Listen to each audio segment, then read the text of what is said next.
Ready to resume the defense's case in chief. You can call your next witness. Your Honor, we call Patrick McDowell.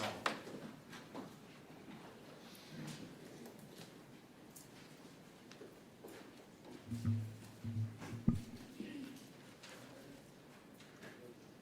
you solemnly swear or affirm the testimony you're about to give will be the truth, the whole truth, and nothing but the truth, so help you God?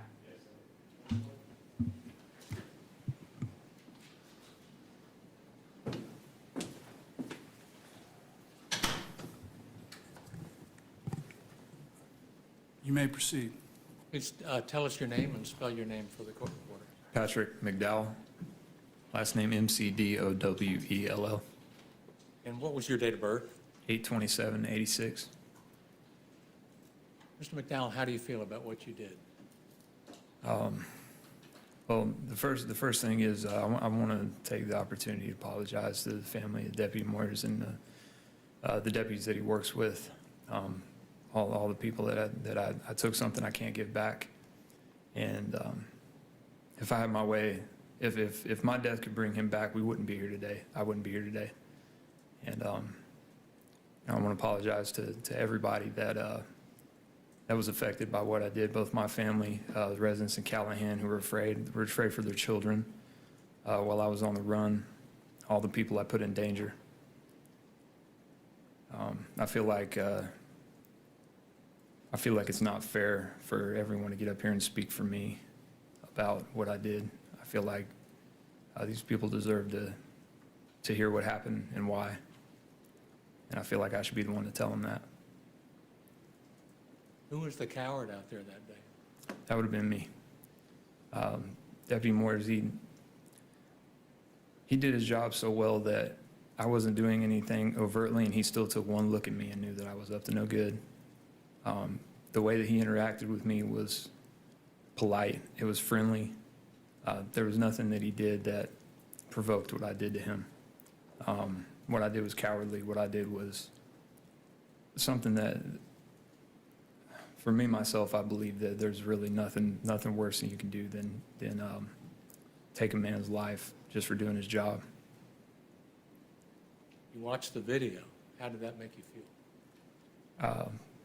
The video, watching myself do what I did, it breaks my heart that I did that to that man just for no reason at all, just out of selfishness.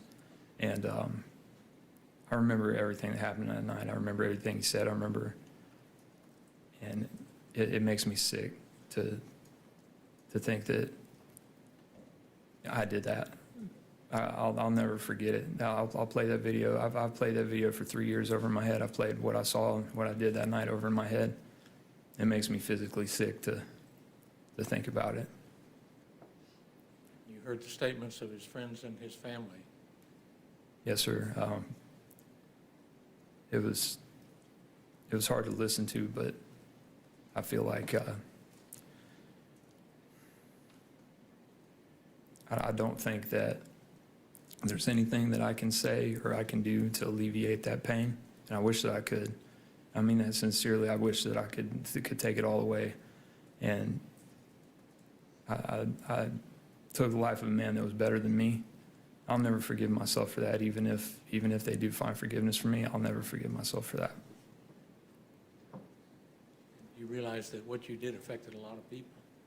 Affected everyone that was involved in the search. It affected my family, everybody that knew Deputy Moyers. It's affecting everybody that's here today. And I don't think that there's any way that I can say that I'm sorry that would cover the regret that I feel, both for what I did and for the fear that it caused in others. Like I said, people were afraid for their children, afraid to go outside, had to subject their properties to search, and for days and days, while I was on the run. My family's going to be dealing with the shame from this probably forever, and the person that's probably going to be, the most affected by it is the people would be Deputy Moyers' family, and I don't know how I can make that better, but That's why I'm up here today, because I feel like they need an explanation. They at least need to know why. You know you're gonna die in prison no matter what happens here. What is your plan? Well,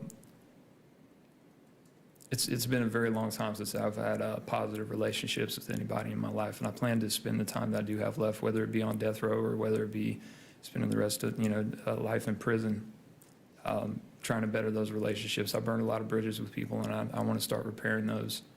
I want to make use of the time that I have instead of wasting it like I have most of my life, most of my adult life. I'm going to spend every day thinking about what I did. There's not a minute that goes by that it doesn't hit me that I'm here because I took something, like I said, that I can't give back. And I don't know how to deal with that. I don't know how to make it better, but I want to do everything I can to try to make right what I've done.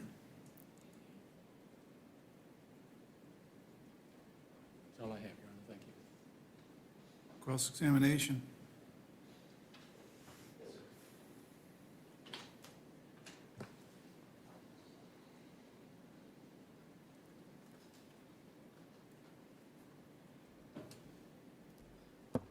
Good morning, sir. Good morning. You ended your marriage with Shauna, didn't you? Yes, sir. It wasn't the other way around. She left and went to California, but you decided to end the marriage. That's correct. And the reason why you did is you had a relationship with Haley No, sir, I didn't have a relationship with Haley until after Shauna left. until after Shauna left. Correct. So you end your marriage, and you were the one who then struck up the relationship with Haley. I was introduced to Haley by Mike Fowler, and very shortly after that, struck up a relationship with her, yes. I'm going to object to the on-scope and relevance. Let me see counsel sidebar with the court reporter momentarily. I've got this button here that plays, makes some noise, so we can talk about it right here.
You may continue. Thank you. You struck up a relationship with Miss Wheeler. Yes, At the time you did, you were 25 years old, correct? correct. You traveled the world, Yes, sir. you were a Marine, Yes, sir. you've been married and actually had a child, Yes, sir. and you'd made thousands of dollars working as a military contractor. Yes, sir. She was 19 years old and worked at PetSmart. Yes, sir.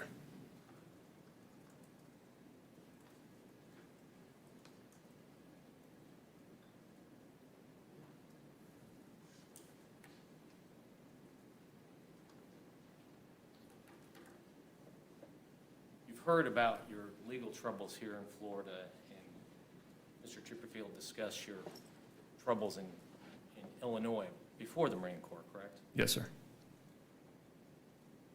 And those troubles occurred when you got around the wrong people after you'd moved out of your mother's house. Yes, sir. Some of your friends had robbed a storage unit, and that the stolen property was at your house. Correct. And the storage units had guns that were stolen too, right?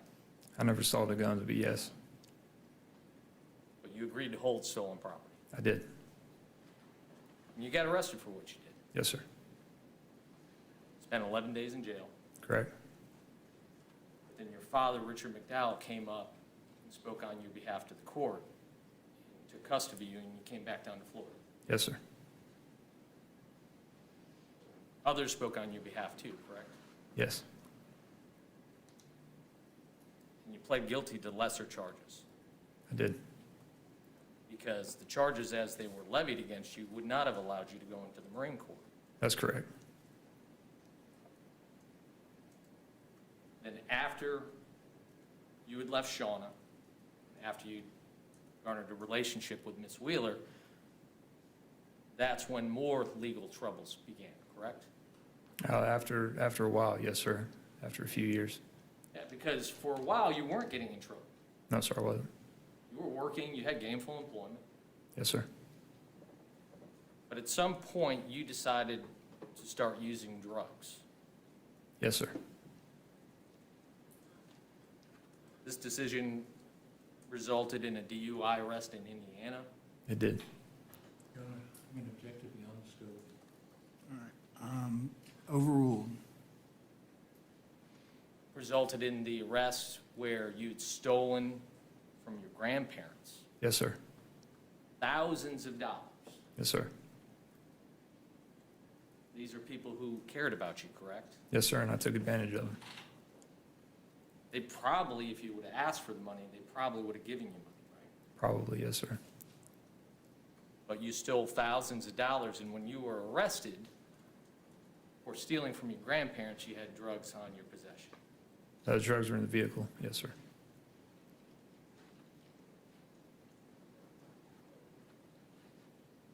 But as a result of your military service, this arrest was referred to a treatment court, Veterans Treatment Court, correct? Yes, sir. And initially in Veterans Treatment Court, you were complying, correct? Yes, I was. But that ended pretty quickly. Yes.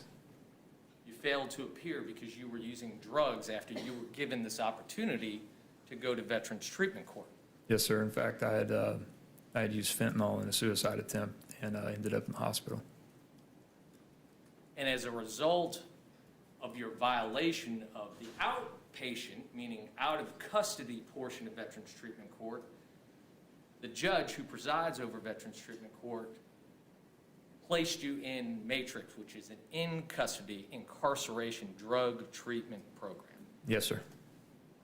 That judge was Judge Floyd, correct? Yes, sir. Judge Floyd was a colonel in the Marine Corps, wasn't he? Yes, sir. Judge Floyd was an advocate for you during your time in Veterans Treatment Court. Yes, sir. He's very supportive. In fact, in portions of Veterans Treatment Court where you actually have to go and visit incarceration facilities, you actually sat on a bus next to the judge and had a conversation with this now judge, former Marine, about Veterans Affairs, right? Yes, sir, for an hour each way to Union Correctional Institute. Judge Floyd wasn't the only advocate on your behalf in Veterans Treatment Court. No, sir. Most of the staff of the VTC was advocating for me. David Abramowitz, huge advocate of yours, isn't he? Yes, sir, absolutely. Mr. Abramowitz would have done anything to see you succeed during the course of your Veterans Treatment Court. He would have, and he did. Even to the point that now, even after you sit here charged with the murder of a police officer, he still maintains a relationship with you, Yes, sir. still visits you. Yes, sir. Dylan Warfel, another one of the mentors in Veterans Treatment Court. Former Marine, right? Yes, sir. There for you. I didn't have as much interaction with him as I did Mr. Abramowitz, but yes, he was. Everybody involved in the Veterans Treatment Court is an advocate on behalf of veterans, correct? Yes, sir. You're not the only veteran who comes through those doors with emotional issues, drug issues. No, sir. I do think that for a time I was probably the worst. I was the only one that was still in custody. I think I was using worse drugs in a lot worse shape. So they actually stepped up more. Hold on. Please. I believe they actually stepped up more for me than they did the other veterans. Put in more work because they knew I needed it. So you probably even received more attention from these advocates than anybody else in the program itself. That and more accountability, yes, sir. But let's be clear about one thing. A decision to use or not use drugs, that's a personal decision. 100% my own, yes, sir. That was a decision you made. Yes, sir. Same as the decision to leave your wife. Yes, sir.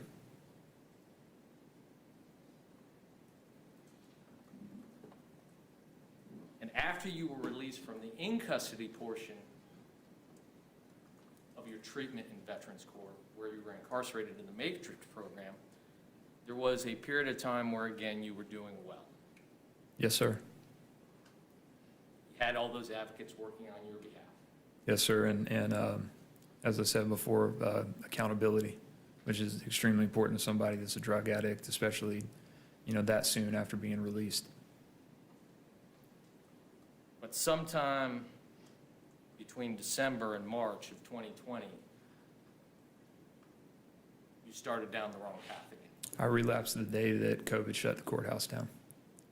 Wasn't beforehand? No, sir. The night of. Wasn't there an incident when you had borrowed a gun from a friend, a family friend that your father knew, after you were released from Matrix, and that gun never made its way back? No, it made its way back. Yes, sir. But you borrowed a gun. Yes, and that was after I relapsed after COVID had hit. They shut the courthouse and most of the services for VTC down. Okay, so that was, based upon your memory, that was after COVID hit. Yes, sir. Absolutely. But when COVID hit, it wasn't months after the courthouse got shut down that you relapsed. It was actually the night you found out you weren't going to be tested again. Within hours, yes, sir. I took as my defense counsel said, once an addict finds a loophole, they're very quick to go through it, and that's exactly what I did. You were quick about finding that loophole because it was the night you shut down that you hit the pipe. It was David Abramowitz had called me. I was actually on my way to drop, and he said, "Don't bother to go because they're shutting the courthouse down." And I think I expressed to him in that phone call that I was pretty scared that I was going to relapse. And at that time, there just wasn't any infrastructure in place to stop something like that. They were struggling with how they were going to go about the process of accountability at the time. I did express to him that I was afraid, and within hours, that's exactly what happened. So it wasn't like the stress of COVID. It wasn't like the isolationism or things of that nature. It was once you knew nobody was going to be looking over your shoulder, you took advantage of that opportunity. More or less, it was the fact that, you know, there was a lot of stress involved in just the fear of not having accountability, but I was in a really vulnerable place. I was doing well in VTC, but that is largely because there was so much accountability. I wasn't ready to lose that, you know, that backing, that accountability that they did have in place. So once you lost it, you went down the rabbit hole. Yes, sir. You got arrested in Georgia with drugs and guns in the car. I did. And you spent over a year in the Dooley County Jail. Yes, sir. Well, you weren't using then, but you also weren't getting treatment. Exactly.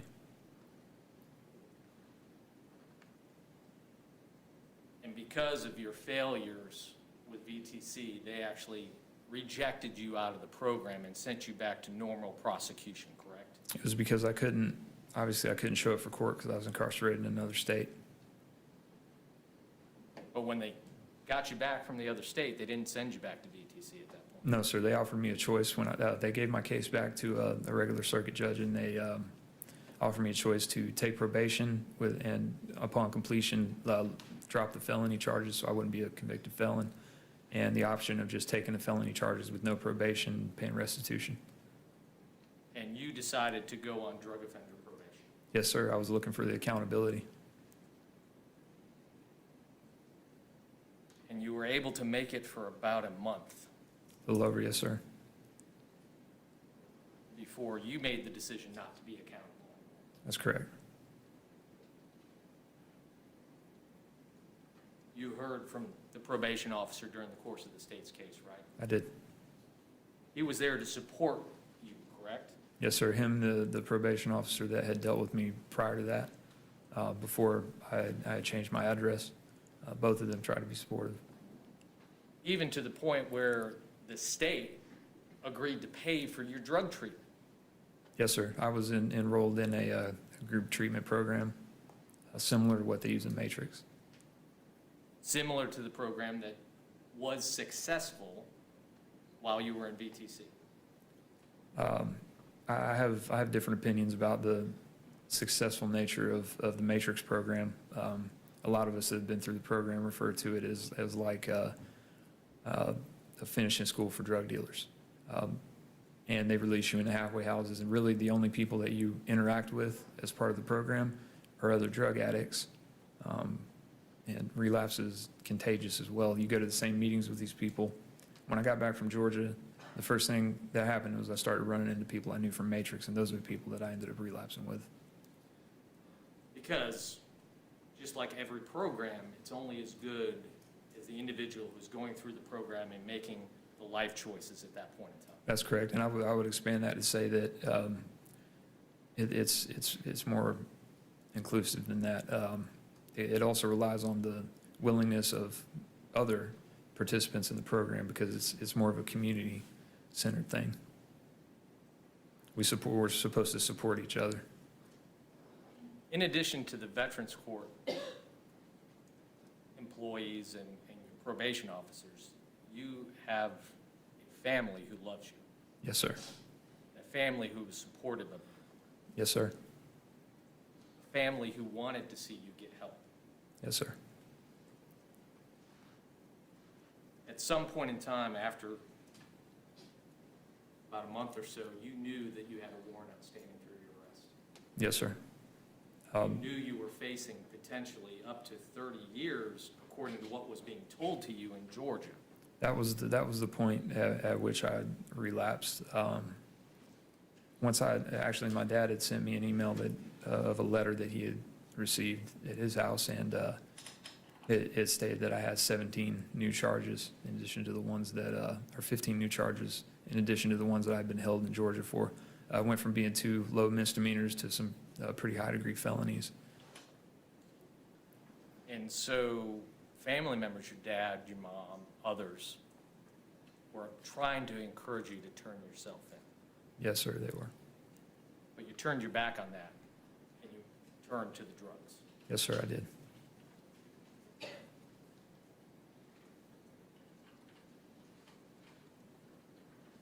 Weeks prior to the murder, you rekindled a relationship with a woman by the name of Brianna Toll, correct? Yes, sir. you had met Ms. Toll while you were in Veterans Treatment Court, Yes, sir. and she was a part of that group that sort of, once you relapsed, you were hanging around. Yes, sir. Even to the point where you were doing drugs in a hotel room with Ms. Toll and others, while then later you were doing Zoom meetings for Veterans Treatment Court. That's correct. It was my first Zoom court appearance.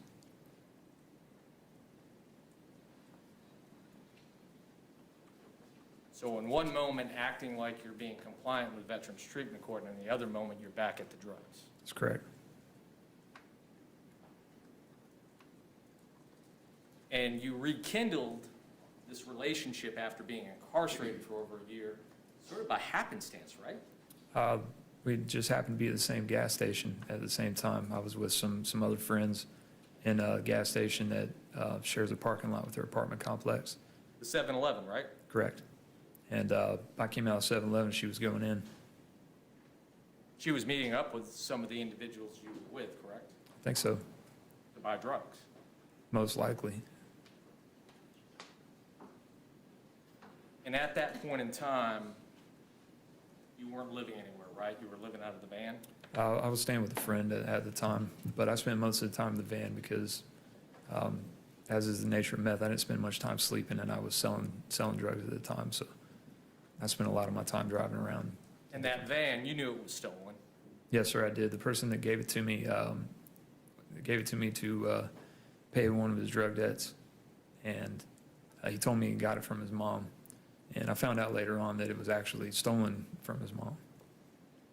And I think you just said you and another friend were going around in this van selling drugs, selling meth, fentanyl, heroin. Correct.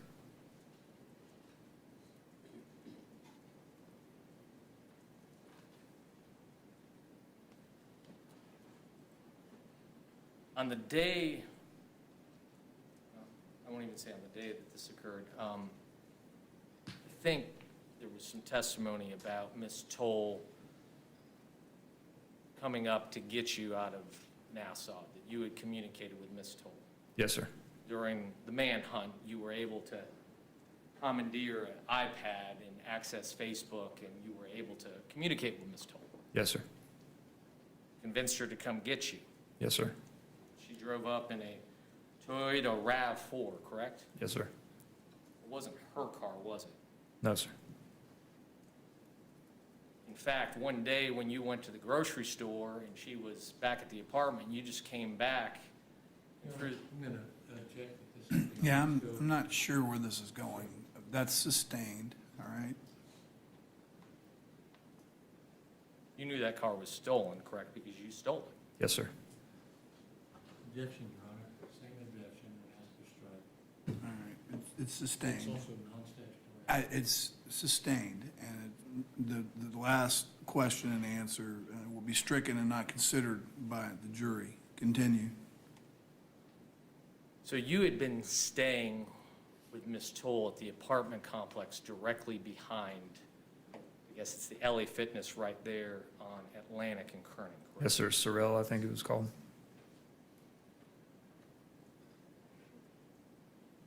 And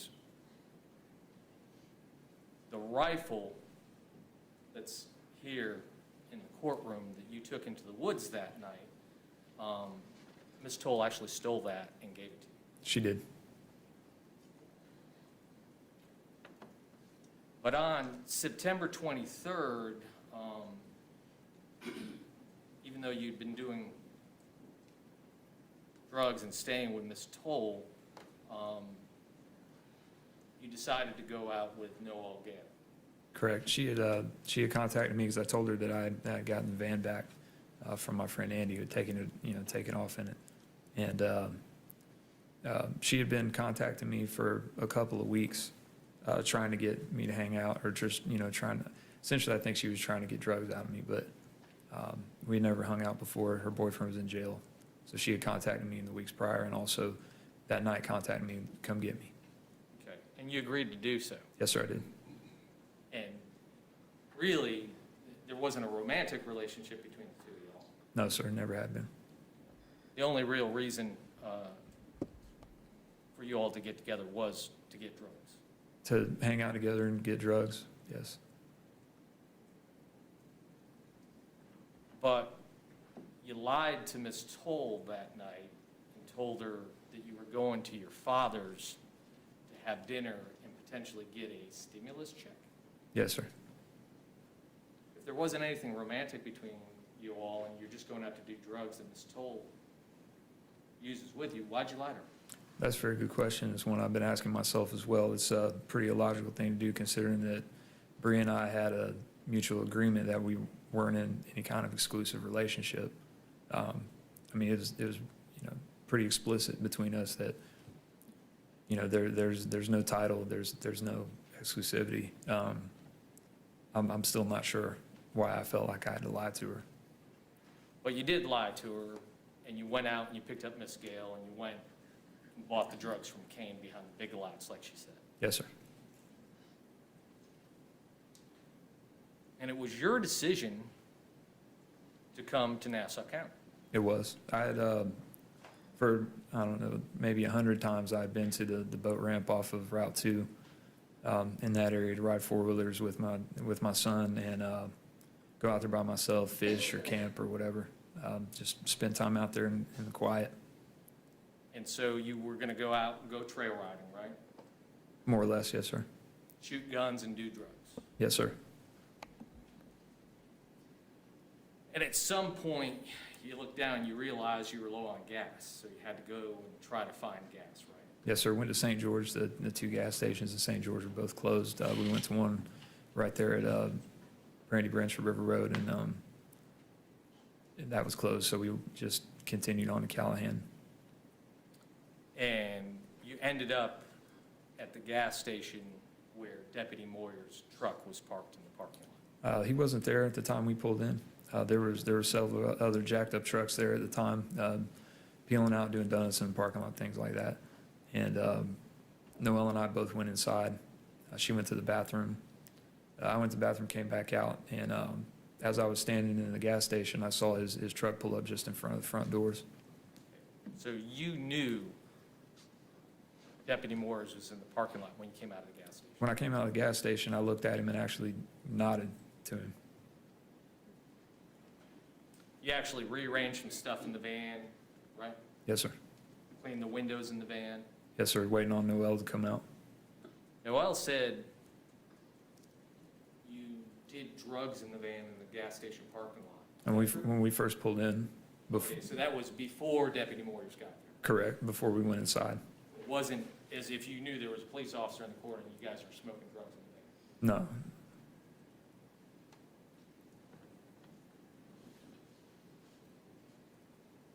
But when you went to pull out of the gas station parking lot, you knew Deputy Moyers was there. Yes, and I knew that he had his eye on me because after the people that were being allowed in the I assumed he was there because of the people being allowed in the parking lot. Once they left and he remained, never got out of his vehicle, and I walked out and nodded to him. He stayed there. I kind of figured I was in some trouble, and it's hard to explain how methamphetamine works. It makes things that are completely illogical seem logical, and for some reason I thought it was perfectly logical to get into the stolen vehicle, all the stolen stuff in it, when I knew that there was a police officer essentially waiting for me to leave. But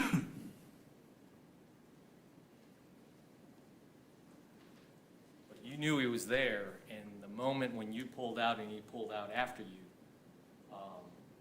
you were concerned that he was following you. I knew that he was. Now, the video that we've watched shows from 30 seconds before when he actually activates his lights, but he was actually behind you after he pulled out of the gas station for longer. Behind me in one lane to the left. Behind me in one lane to the left. I think you described that as he was in an observation position. Yes, sir. So when I timed it, it was from the point in time the video starts to when he actually goes up and makes contact with you at the driver's door. it was 1 minute and 40 seconds, but you actually knew he was behind you for longer than that period. I knew he was going to be behind me before I left the gas station. Actually, as I started to pull away, I stopped. Told Noelle that we're probably going to end up getting stopped. And as I pulled forward, I actually hit the brakes and stopped, and to show her that he was going to wait until we pulled out to come behind us. Knowing that he was going to be following you, pulled behind you, you were freaking out. Yes, sir. You didn't want to interact with the police that night. No, I absolutely did not. You were high. I was high. I was afraid. I knew I had warrants. I had a stolen car with stolen guns in it, drugs. And you were trying to justify to Noelle why you weren't going to stop and you were going to run. I'm not sure if I actually tried to justify it to her, if I just told her I was going to run. And she convinced you not to. She asked me not to, and I saw the sense in it. Not trying to outrun a police vehicle in a minivan. And so when you finally do come to a stop, you turn onto Sandy Ford Road and you come to a stop, you knew that you had an arrest warrant outstanding for your arrest, right? Yes, sir. And you knew that if that officer identified you, you were going to jail. You were going to be arrested. Yes, sir. And prior to that evening, you had told multiple people that you were never going back to jail. Yes, sir.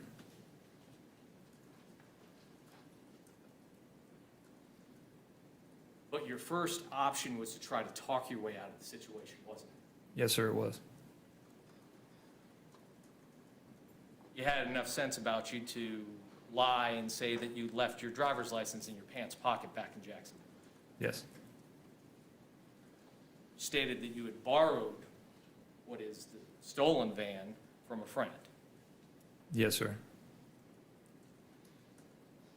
And when you were asked whether or not there was active insurance on the van, you had enough wherewithal at that point in time to say you assumed you did because it was a Lyft car, and if he's driving Lyft, then he must have insurance. Correct. And to try to further talk your way out of the situation, you actually gave the name of your friend, Patrick Fowler. Yes, I did. Somebody you knew probably didn't have a record or warrants outstanding for his. Right. I know for a fact that he's, I guess what you would call upstanding.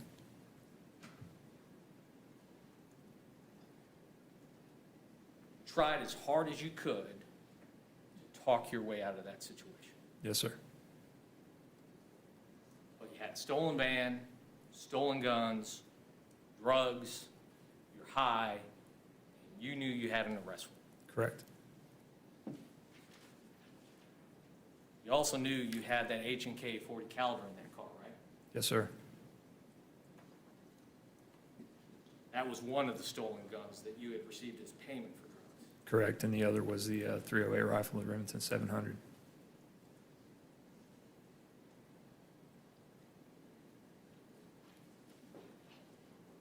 So the gun at some point in time was in a holster that was sort of screwed to the console, right? Correct. Right next to my right knee. But prior to Deputy Moyers approaching that car, you took that gun and you moved it from that location to right off your hip where it could be concealed next to the seatbelt clip holder. Where I could hide it from his sight, yes. Had it from his sight and also be readily accessible to you if you needed it, right? Yes, sir.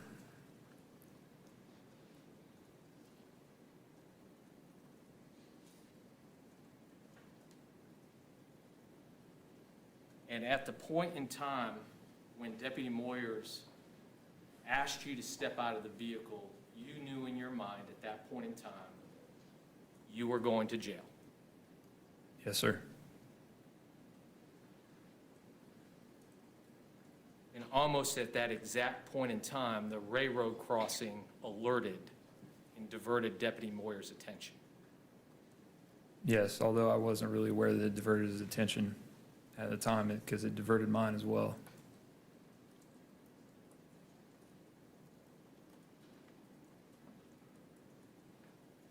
Deputy Moyers looked up at the railroad crossing, and you swiveled and grabbed that gun, and shot him in the face.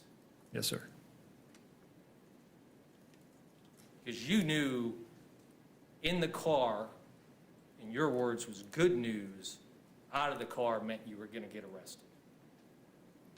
We need to go back for a second.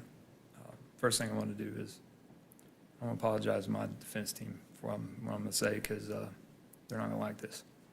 And I swore to Lieutenant Blackwell in the hospital that I would tell the truth about what happened when I had the opportunity to, and I just promised the family and all the officers involved that I would tell the truth. We need to go back to where I became open to the possibility that I was going to have to shoot Deputy Moyers because I was not going to go to jail.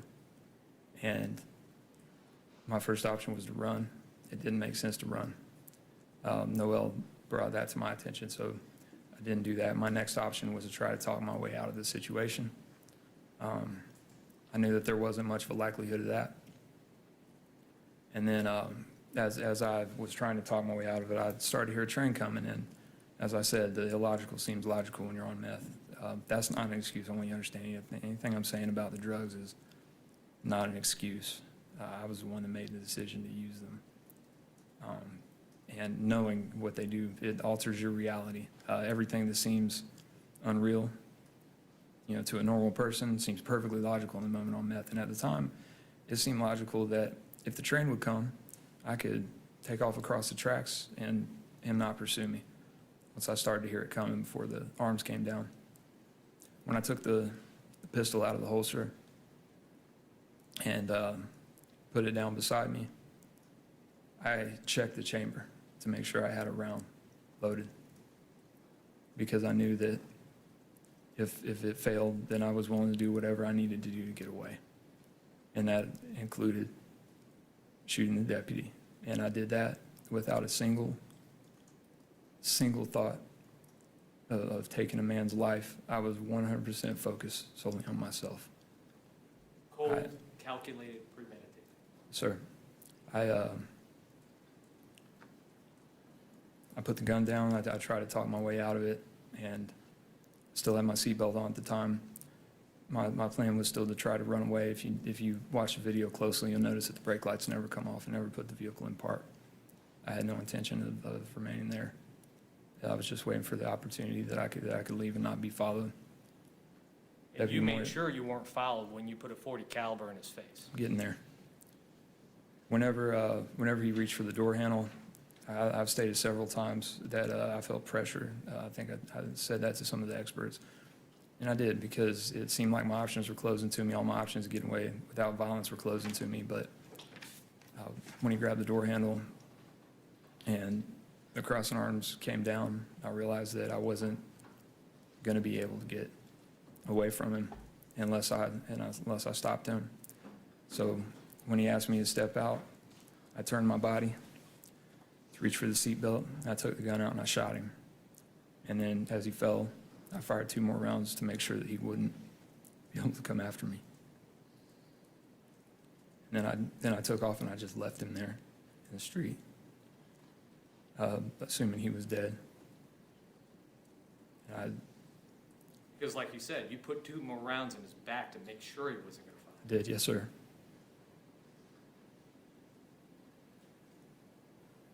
Noelle is freaking out at this point in time, isn't she? No, sir. Actually, Noelle turned to me and she said, "Oh my God, did you just shoot an officer?" And I apologized to her and I told her that it was him or me. And that's absolutely how I felt at the time, because I felt like I'm not going to go to jail. And I 100% acted on the selfish intention just to get away. I didn't give anything else any other consideration. Noelle was in shock at the time, and she was having trouble formulating words. I think in her mind she was probably freaking out, but outwardly she was nearly catatonic. As we drove down the road, I told her to turn her phone off, and then I told her wait, and when we got to the end of the dead end, she decided that she was going to try to use GPS to get us out of there. At the time, I told her that she told me just to ditch the car and get out and run. I was still driving at the time, and I said, said no, because if they see you, they're going to kill you too. They're going to kill me on sight. Let me go back for a second. Told her to turn off the phone because given your training and experience, you know police can track phones. Yes, sir. I was raised by police officers, and I work very closely with them. At Signal 8, I know a lot about some of their procedures. And So you know they could track your phone and her phone. Correct. And so you're concerned about effectuating your escape.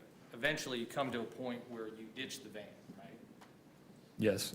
Actually, we went to the end of the dead-end road. I had been down that road before, and there's several other small roads that come off of it. One of the ones that I've used previously was gated. And so I went to the end of Sandy Ford, and I realized there was really no way out, at least not one that I knew. And I had told her that I was going to go back, and that was probably the only way she was going to survive, is if I, gave myself up to him. But when I got back, the train was still crossing. I saw other lights. I heard yelling on the other side, and I'm not sure if it was on the video or not. You should have seen my parking lights. Noelle was afraid because I was driving pretty fast down a pitch black road with the lights off. She had me turn my parking lights on so she could see the road. I went back. I saw the guys on the other side of the train with rifles out there. I got scared, and I turned around and decided I was going to run. I didn't want to die. So that's when you crash the minivan into the trees? There was like almost like a berm that I drove over so that it would be at least partially concealed from the road. And when you got out, you got the rifle out of the back to take with you. Yes, sir.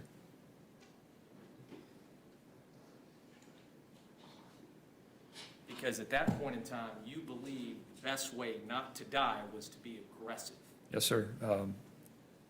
I believe that people pursuing me were, well, I didn't believe, I knew that the people pursuing me were going to do their best to try to kill me. And I learned in the Marines the best way to avoid being killed is to fight back, fight first. So you set up a hide in that wood line with a rifle. Yes, sir. Watching my back trails so that I could discourage pursuit and shoot whoever was following me. I think you had indicated you could see 8 of them coming, right? 8 of them in the dog. I could see them crossing.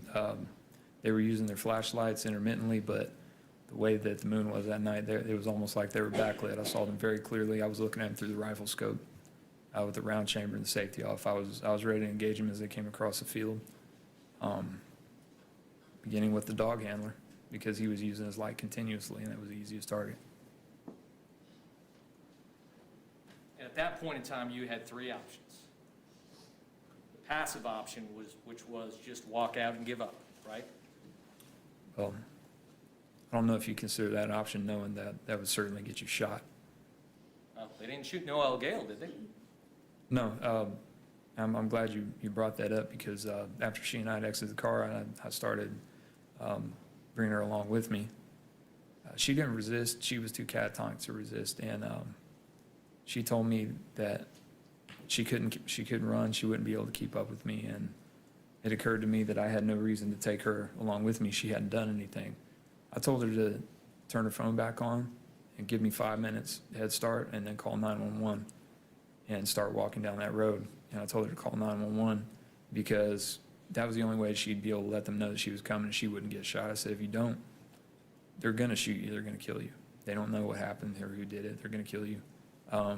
So you're saying that you didn't tell her to lie for you and not identify you. You told her to call 911. I told her to call 911. She also told me that she wasn't going to tell them who I was and all that. I told them that she better, otherwise she was going to end up charged as well. I said I specifically told her, and I think it's verbatim, but it's been a few years. I think I told her that you better tell them the truth, otherwise you're going to jail, and plus I'm dead anyway. As soon as they find me, they're going to kill me. So you figured the passive option of giving up wasn't an option. No, well, at least not under those circumstances.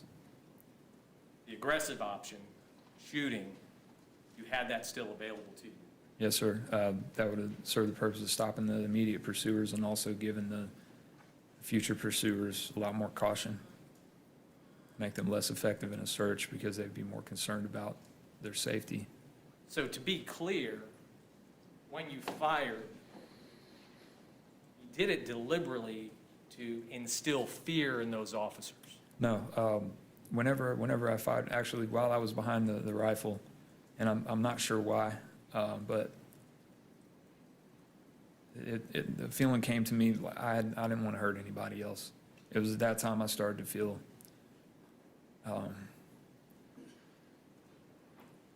pretty awful about what I had done to the deputy, and I had no intention of doing that to anybody else. And so I did go by the passive option, but it was not to necessarily turn myself in. It was just to sit in place.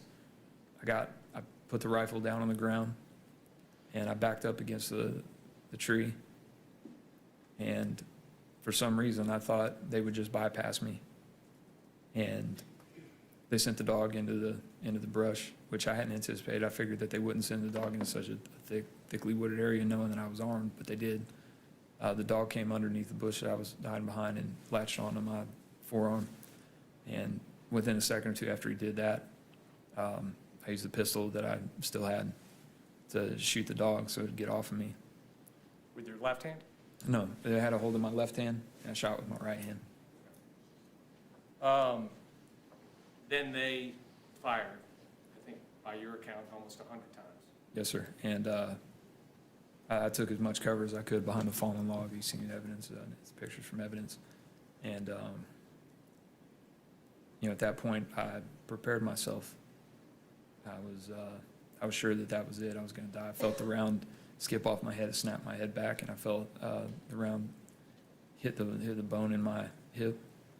And, at that point, I started to get angry because I was being shot.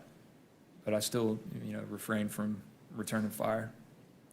You And- actually, according to prior statements, actually had one of the officers in your sights. Yes, sir. I did. I had a laser sight on my gun. I believe it was visible. I'm not sure if it was mine or his, but I believe that the laser was visible through the smoke from their gunfire.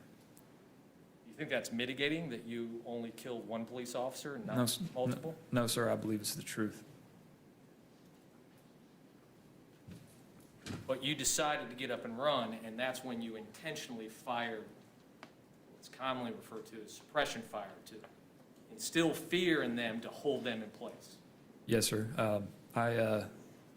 Well, it was for two reasons, not just to instill fear, but just to give them notice that I was still alive, because after firing that many rounds at that close a range, if it were me, I would be expecting to find a body, in that wood line.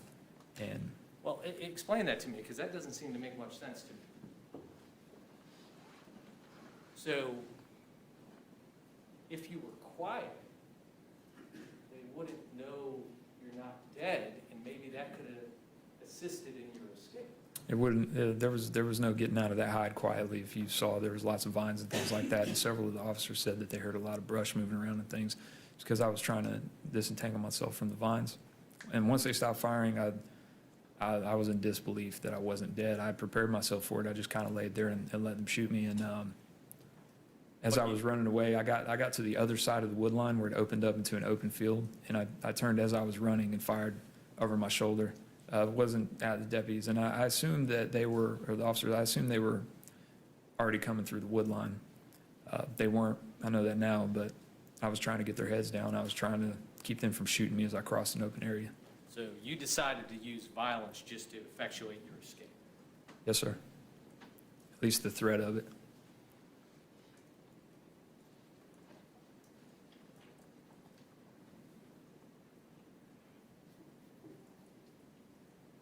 I think you said this, but obviously, while high, you fully knew that when Deputy Moyers approached your car,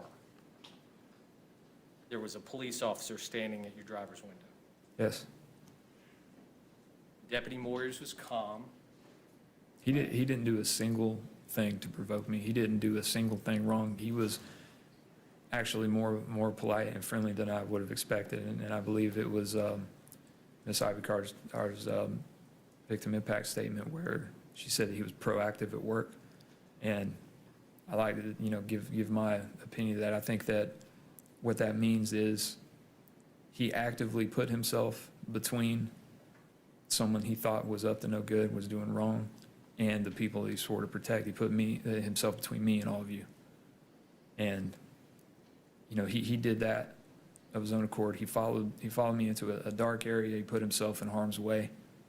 And, which is something you expect from police officers and deputies, of course, but he did it with such a kind and peaceful demeanor.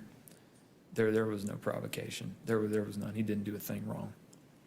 He was willing to give you the benefit of the doubt. He did give me the benefit of the doubt for almost 6 minutes. But when he asked you to step out of the vehicle, you knew you were going to jail. When he grabbed the door handle, yes, sir.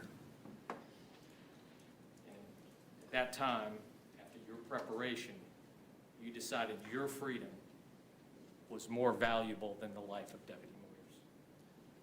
No, sir, I didn't even consider his life at all. I just wanted to get away. That was the only thought in my mind, was to get away. Because it was either him or you. Yes, sir. I don't have any further questions. Redirect.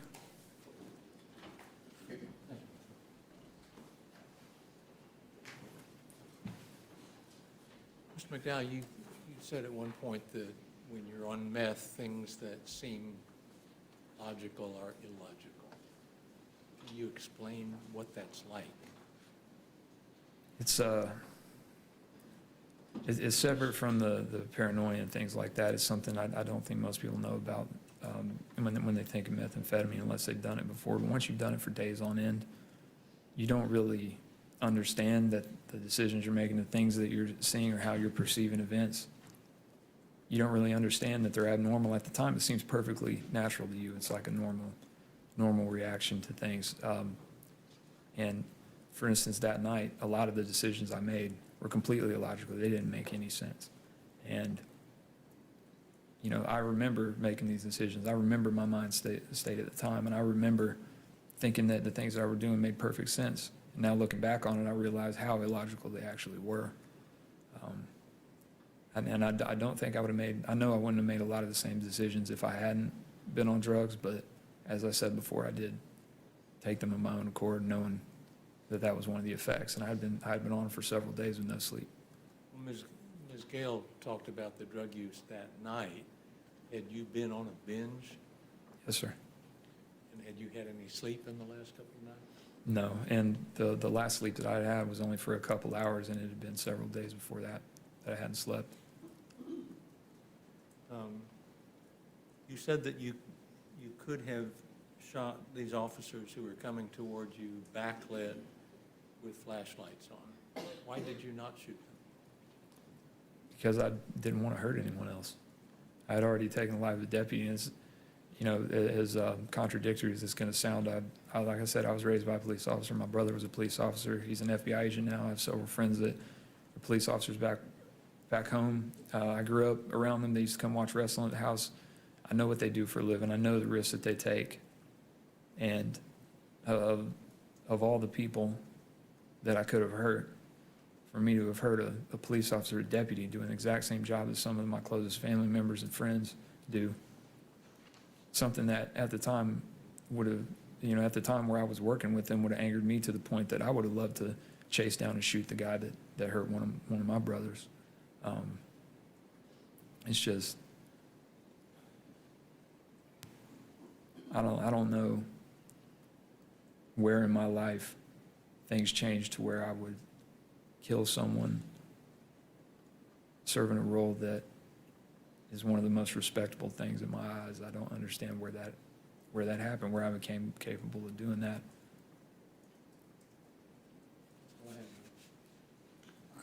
Witness may step down.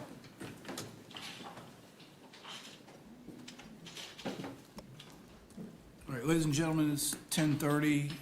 Good time to take the mid-morning break. All right, so please leave your notes face down, take a step back. Please do not talk about the case while you're on break. If you use your electronic devices to communicate, please do not use them to communicate about the case or otherwise conduct any research. Thank you. You can all step back.